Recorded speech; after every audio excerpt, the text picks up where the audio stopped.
Hey everyone, today coming at you with a video on my new guitar. So picked this one up, I actually bought it used from a buddy. He was using it as a project guitar, he didn't need it anymore, so I got a smoking deal on it. It is a Jackson CR Series Dinky 7-string. I'll show you here in a second, just wanted to show the case. A little customization. Got to rep some of my buddies' bands and local bands and all that other good stuff. So what we'll do here, spin her around, pop her open. So Jackson has been owned by Fender for a few years now. That's both good and bad. A lot of Jackson fans aren't a big fan of Fenders. They're okay. I do have a Fender FM412 cab for live rigs, for my live amp setups and stuff, and that thing puts out excellent sound. It's a slightly older model. But regarding like production capabilities, now that Jackson is under the Fender umbrella, pros and cons. Pros, you do get a wider range of guitar options at varying price points. Cons, some of the quality control is not as good. But here we go. Dinky model, so dinky body, gloss black.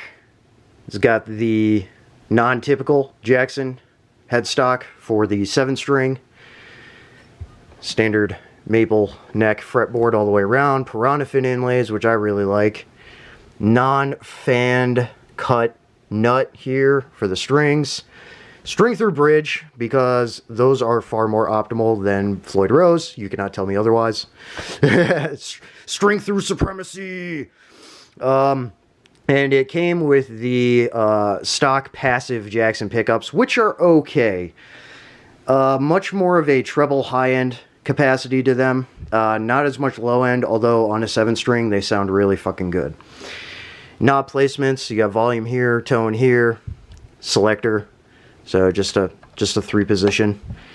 I like this because the volume knob isn't over here like what you see on like some of the SL series and stuff. I'm a Dinky fanboy. I've had a 6-string Dinky, a DKMGT for years, and standard Dinkies are just awesome. I'm a bit of an idiot for them, so I love them. Yeah, a little bit of flair there on the headstock, a little bolting. So, standard tuning keys, non-locking.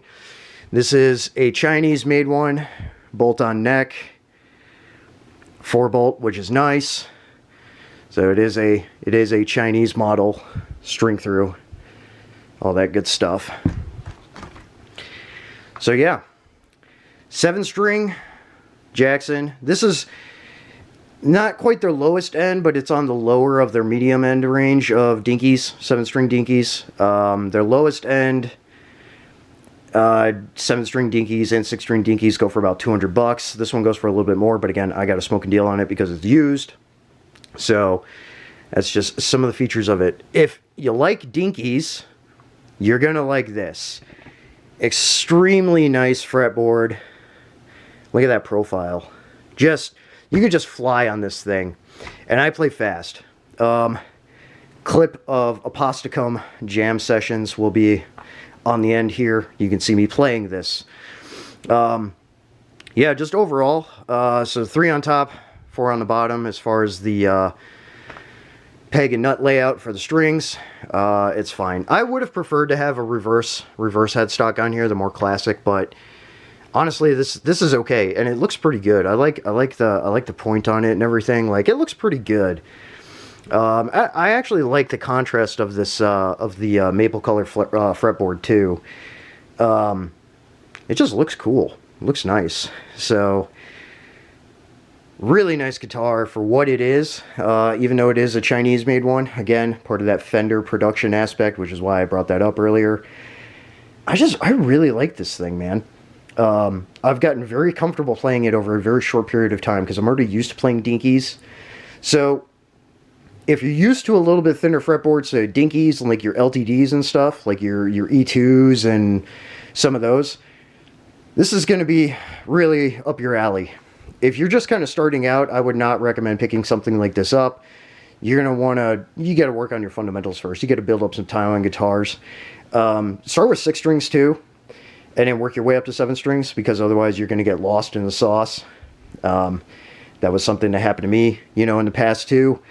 And, but yeah, learning curve is pretty quick on these. And again, this just feels so good to play. So really happy with this. Really nice for what it is. And it's nice too, because of the price point.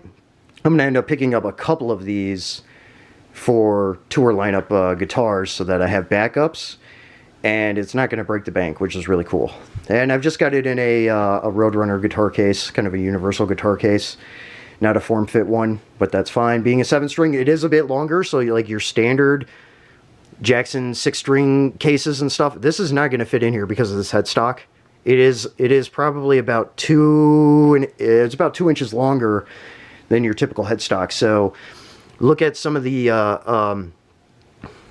look at some of like your EPs or your Ibanez's, and they're 7 strings. The headstock's going to be similar, so you're going to need a similar case to that, or a universal case like this. Another reason I brought that up. Other than that, really nice guitar, very easy to play, very fun to play. I'm going to end up upgrading these pickups at some point to get some EMGs in there. Either some EMGs or maybe some Vampires or something. Or the, what is it, the 6120s or whatever. I really like EMG pickups, so that's my go-to on my other Dinky. So these will get replaced at some point, but it sounds good for what it is. Yeah, that's about it, man. For all the dudes and dudettes out there, if you're looking for a reasonably priced 7-string, especially in your Dinky, your Jackson Dinky kind of style guitars, like this is good to go and worth picking up. I do recommend it, and I've really enjoyed playing it, and it's a lot of fun to play. And thank you to John, who I bought this from.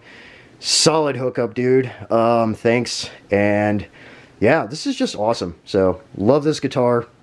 Plays really nice. And yeah, that's about it.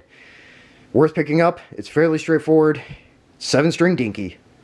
Gotta love it. Metal up. Out.